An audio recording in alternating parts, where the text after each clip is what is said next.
पण ह्याच्यामध्ये काय अडचण असेल तर मी चंद्रकांत दादांना भेटणार आहे। मला आता तुम्ही वाचवलं पाहिजे, कारण मी पुणेकरांची भाषा बोलतोय। एक तर गायवावर बोलू नका, पण कमीत कमी माझ्यासाठी तरी काहीतरी करा, ही त्यांना विनंती करणार आहे। असीम सरवदे साहेबांचा फोन आला होता आणि त्यांनी म्हटले की तुम्ही पुणेकरांसाठी लढताय, आम्ही तुमच्या पाठीशी आहे। मी वेडा आहे, मी नालायक आहे, मी भ्रष्टाचारी आहे, मी कोण ब्लॅकमेल काय बरंच काय काय म्हणतात, मी आहे। पण निलेश गायकवाड प्रकरणामध्ये पुणेकरांना जे दरडे चिरले जातात माता भगिनींचे, एक निलेश गायकवाड नाही 70 डोळ्या पुण्यामध्ये काम करतात, त्यामुळे ते माता भगिनींचं कुंकू पुसलं जातं, त्याची जबाबदारी कोणतरी घेतली पाहिजे। ते जर मला वेडा म्हणत असतील तर मी वेडा आहे, पण तो पुणेकरांसाठी आहे।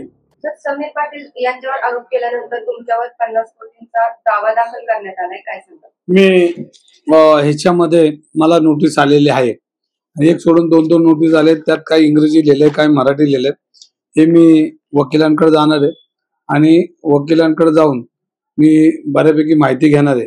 पण ह्याच्यामध्ये काय अडचण असेल तर मी चंद्रकांत दादांना भेटणार आहे। मला आता तुम्ही वाचवलं पाहिजे, कारण मी पुणेकरांची भाषा बोलतोय। एक तर गायवावर बोलू नका, पण कमीत कमी माझ्यासाठी तरी काहीतरी करा, ही त्यांना विनंती करणार आहे। आणि ह्याच्यामध्ये मला काल असीम सरवदे साहेबांचा फोन आला होता आणि त्यांनी म्हटले की तुम्ही पुणेकरांसाठी लढताय, आम्ही तुमच्या पाठीशी आहे। मी त्यांच्याकडे हे सगळे नोटीस घेऊन जाणार आहे आणि त्यांची वेळ घेऊन मी माझी चर्चा करणार। समीर पाटील असं म्हणतात की तुम्ही त्यांच्यावर आरोप केल्यामुळे त्यांच्या कामावर त्याचा परिणाम होतो। मी त्यांनी नोटीस पाठवलेली, मला त्याचं उत्तर मी त्याच्यात देईन सगळं।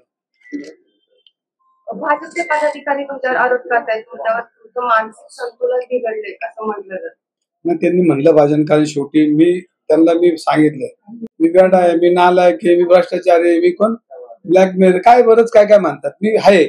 पण निलेश गायकवाड प्रकरणामध्ये पुणेकरांना जे दरडे चिरले जातात माता भगिनींचे, एक निलेश गायकवाड नाही 70 डोळ्या पुण्यामध्ये काम करतात, त्यामुळे ते माता भगिनींचं कुंकू पुसलं जातं, त्याची जबाबदारी कोणतरी घेतली पाहिजे। मला काय बोलायचं ते बोला, वैयक्तिक माझ्यावर टीका करा, कुटुंबावर करा, मुलावर करा, सगळ्यांवर करा, पण जर पुण्याची गुन्हेगारी जर मी बोलत असेल आणि ते जर मला वेडा म्हणत असतील तर मी वेडा आहे, पण तो पुणेकरांसाठी आहे। समीर पाटील असं म्हणतात की तुमच्याकडे काही पुरावे नाहीये, तुम्ही फक्त एकच फोटो वारंवार दाखवतो, तुमच्याकडे पुरावे आहेत की नाही? तो फोटो तरी आहे का नाही ते एवढं सांगितलं तरी झालं। या सगळ्यावर तुमची पुढची भूमिका काय असणार आहे? तुम्हाला नोटीस आली आहे, काय करणार? स्वच्छ पुणे, सुंदर पुणे आणि भयमुक्त पुणे।